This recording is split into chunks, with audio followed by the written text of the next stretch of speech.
Sometimes you come across a story and it's one of those things that just makes your stomach churn. And that's what we're diving into today. Yeah. It's a situation where a former CEO, an ordained minister, David Vogel, is claiming that he's being denied medication, like crucial medication for chronic pain. Wow. And he believes it's all a twisted form of retaliation. So David Vogel, he's meticulously documented his claims in a LinkedIn post.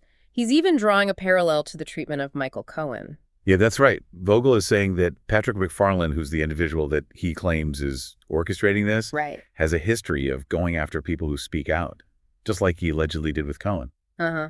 And so this time around, how is he allegedly targeting Vogel? Well, he's being denied medication that he relies on to manage a chronic pain disorder. If Vogel's account is accurate, I mean, that raises serious questions about, the potential for abuse of power here. It's a chilling thought, to be honest. Mm. Cohen was subjected to solitary confinement for 16 days, enduring unimaginable conditions, just for exercising his right to free speech. Right. Now Vogel is saying McFarland is using his authority to inflict a different kind of pain on him. It's constant grinding pain that he can't escape. So let's get into the specifics of Vogel's claim. He states that the rules governing his situation explicitly allow him to take medication if it's prescribed by a doctor. Right. There's no mention of needing further authorization. So basically, he's saying that his doctor's prescription is the authorization. Exactly. And McFarland is twisting these rules to make Vogel's life a living hell. That's what Vogel's alleging. To strengthen his case, he even cites legal precedents like Pesci v. Coppinger and Smith v. Rouza County. Right. These cases establish that denying even inmates in maximum security prisons access to prescribed medication is unlawful. It's almost unthinkable, isn't it? Yeah. To deny someone relief from chronic pain, especially when there's a legal prescription in place. Absolutely. Vogel describes the pain as constant and grinding. It's the kind of pain that wears you down, that chips away at your ability to function, to think, to live. And we have to acknowledge the impact this must be having on Vogel's well-being. Chronic pain can be debilitating, both physically and psychologically. It's like Vogel's being subjected to a form of torture, just like Cohen was. Mm-hmm. Only this time, the torture is the relentless, agonizing pain he's forced to endure. The pain that could be alleviated with medication he's legally entitled to. Exactly. That brings us to a question. If a government official can seemingly manipulate rules to deny someone their medication, Right. what message does that send to others who might dare to speak out Exactly. or challenge authority? What kind of chill does that send down people's spines? It's a chilling thought, and it makes you wonder how many others might be suffering in silence, fearing that if they raise their voices, they too will be subjected to this kind of torment. That's a good point.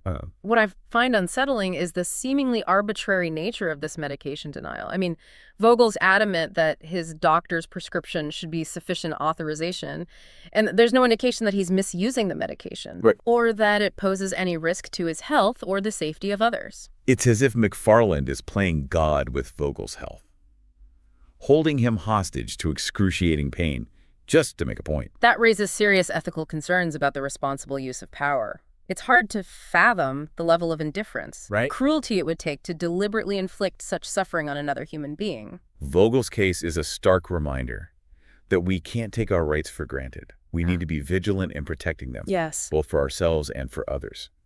The thought of someone being denied basic medical care, seemingly out of spite, is simply unacceptable. It is. It highlights the potential for abuse that exists within any system that grants individuals significant power over the lives of others. I mean, it really makes you question, what their priorities are. Right. Is it really focused on the well-being of the individual, or is it something else entirely? Vogel even compares his situation to Michael Cohen's. He argues that both he and Cohen faced retaliation for exercising their First Amendment rights. Just in different forms, Cohen endured the physical and psychological torment of solitary confinement, while Vogel is subjected to the relentless agony of untreated chronic pain. Yeah, they're both stark examples of suffering, whether it's the deprivation of liberty, the infliction of physical pain, or the psychological torment of knowing that your suffering is being deliberately ignored. The impact is profound. Yeah. What gets to me is the seeming indifference to Vogel's pain. He describes it as constant, grinding, a pain that wears you down, that makes it hard to function, to think, to exist. Yeah. Chronic pain is debilitating. It affects your whole life, your physical health, your emotional well-being, your relationships, Yeah. your ability to work, to contribute to society. Yeah. And for Vogel, that pain is made worse by the fact that it could be alleviated. There's medication out there that could help him manage that pain and live a more fulfilling life. Right. But that medication is being withheld from him, seemingly without justification, leaving him to endure unimaginable suffering. It's a stark reminder that sometimes the most cruel and inhumane acts aren't physical violence. Right. It's the indifference, the bureaucratic roadblocks, the just callous disregard for another human being's suffering. Vogel's story is a testament to the human spirit, but it's also a sobering indictment of a system that allows this kind of suffering to continue. Yeah, it really is. He's fighting back, though. He's speaking out, demanding accountability. Right. And we need to stand with him, amplify his voice, demand answers, and, work towards creating a world where everyone has the right to live free from unnecessary pain and suffering. Absolutely. Couldn't agree more. We can't ignore these issues. We can't be complacent. The stakes are too high. Our fundamental rights and freedoms are at risk when individuals can be denied access to necessary medical care. Right. Silenced for expressing their views or punished for challenging the status quo. Vogel's story is a wake-up call. Yeah, it is. It's a reminder that the fight for justice is never over. It's a fight we have to wage every day in every corner of our society to make sure those rights and freedoms are protected for everyone. And it requires courage, perseverance, and a willingness to stand up for what's right, even when it's difficult, even when it's dangerous. It's a reminder that those rights and freedoms we value so much, they aren't guaranteed. We need to be vigilant, informed, and willing to speak out against injustice wherever we see it. We started this deep dive asking you to imagine someone being denied medication they need just because someone in power wants to make them suffer. And we've looked at Vogel's story and the alleged actions of Patrick McFarland, and the chilling comparison to Michael Cohen's experience. Right.